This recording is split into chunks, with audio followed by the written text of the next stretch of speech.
It was about 20 years ago. I was at a closing right here in this room, sitting right where I'm sitting now. And right beside me was my seller, a young woman who was a good friend of mine.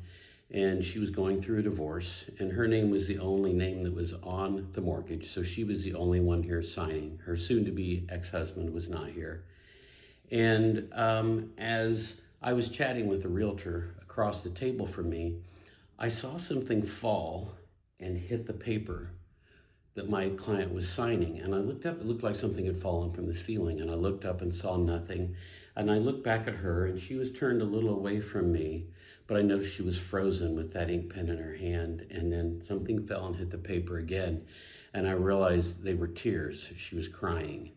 And so I gripped her arm and I leaned in and whispered in her ear, "Stand up now and let's walk out into the hallway." And that's what we did. And of course, the realtor and the buyer and the closing agent are looking at us like, "Where are you going? We're trying to close a house sale here." And I told them I'd be back in a moment. And I led her down the hallway to a private office and sat her down so she could collapse and cry in privacy. And I explained to her that I would go get the documents, I'd bring them back and forth, and she could sign them in privacy. And that's what we did.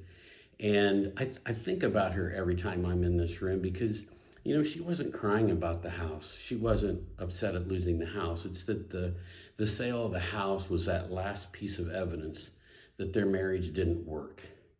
And, every time I'm in this room, I'm reminded of her, and I'm reminded of the fact that lots of times I'm helping people at their best, most hopeful moment.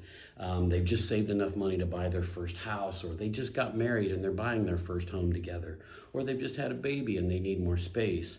But I'm also often helping people sometimes at their darkest and most broken moments, maybe after a family member has died and you're selling their home, maybe after a bankruptcy or a foreclosure and they're losing the house, or in the case like this, a divorce.